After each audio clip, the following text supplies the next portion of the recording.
Sunday C, Yulo, before, now Ku. I got saved last August 1988 and was baptized 5 days after. Hi, I'm Dick Ku. I came to know the Lord Jesus Christ when I was still a young man, no? Naalala ko, ano pa ako noon working student. So that was January 15, 1989. Then, few months after I got baptized. Naalala ko, ang aking unang ministry is choir. No, naabutan ko pang choir director natin si Pastor Ruben. No, tapos, eventually, doon ako na-discover sa Lighthouse Towards. Then, doon din, nung minsan ay wala si Tatay Abante, wala rin si Pastor Ruben, at si Pastor Lito yung magpipreach that Sunday morning, naisip niya, ako pa rin ba magpapakanta? So, dinugot niya ako magpakanta. That was my first time na magpaawit sa congregation. So, yung willingness nandun, pero kabadong-kabado ako that time. Hindi ko lang makalimutan is yung na-encourage ako. Somebody encouraged me to help. So, doon nag-start na since then, ever since noon na inalaw niya akong mag-help doon sa missions conference na yon. Lagi na akong involved. Lagi na akong nagjo-join sa mga events. I can write, marunong pala ako mag-script writing, marunong pala ako sumulat ng poem, yon. So, parang doon ko nakita na marami akong pwedeng gawin. Na kahit hindi ko siya napag-aralan, natututunan. So, yung archives, it was given to me 2012. Ang maganda kasi sa archives parang parang nakaka-miss, no? Pagka may kailangan sa akin i-research yung mga pictures, parang na rin akong nandoon. I was a part, lalo na ng mga Kasyana pictures, diba? Tapos naging Banawe. Parang inisip ko, ilang taon ako noon. Tapos ganito na pala nangyayari, ganitong taon ako. Siguro mga 1976 nag-start ang sa Banawe, di ba?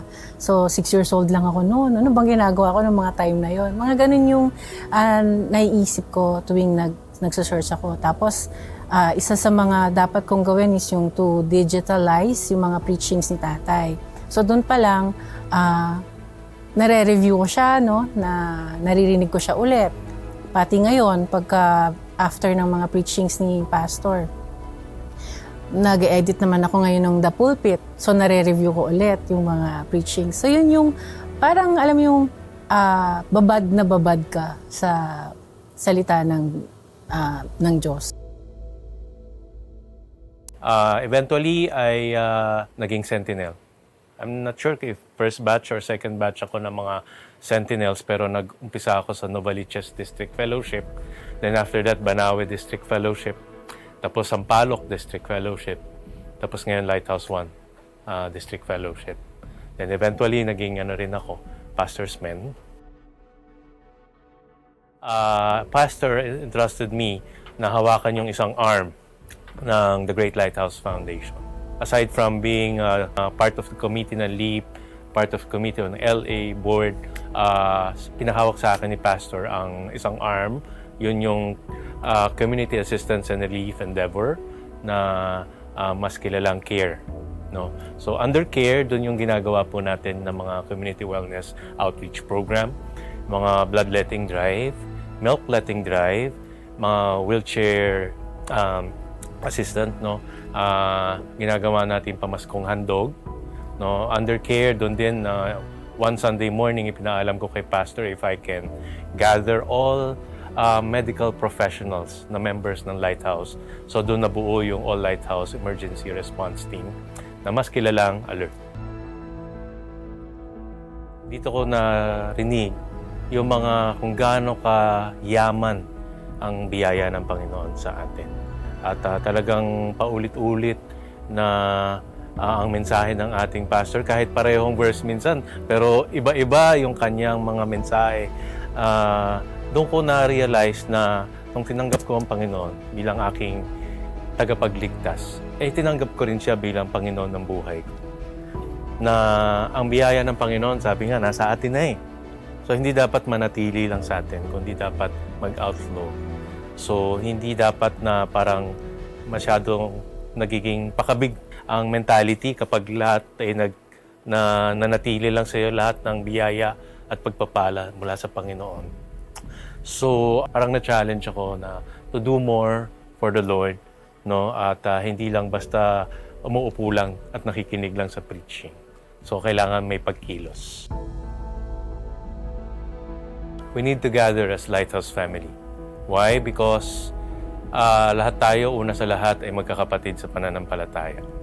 Lahat tayo ay naka-experience ng biyaya ng Panginoon na nagkaroon ng pagtanggap sa Panginoon at may kaligtasan. Kahit anuman ang napagdaanan natin, at the end of the day, hindi natin maiaalis na tayo ay may dugong lighthouse. Kailangan po natin magkita-kita sa ating 50th anniversary. Kasi para po itong isang bahay na uuwian natin, na magkita-kita tayo ulit, reunion, diba, na how we cherish one another. Kasi maaaring hindi na po natin ito magawa ulit. Na kahit next year, sa 51st o sa 52nd, baka hindi na po natin ito maulit. Kung kagaya po sa pamilya natin, tinatawag na po tayo ng mga magulang natin na bisitahin po natin sila ulit sa huling pagkakataon, baka ito na po yung tamang pagkakataon. Importante, lalo-lalo na itong darating na 50th anniversary ng ating Eklesiya, na sana nasaan man tayo naroroon, ay magsama-sama muli tayo, magkita-kita muli at makapag-fellowship with one another at maipadama natin sa isa't isa. Hindi lang yung pag-ibig sa isa't isa, kundi yung pag-ibig ng Panginoon na dumaloy sa ating lahat. Seeing the grace of God in Lighthouse BBC at 50.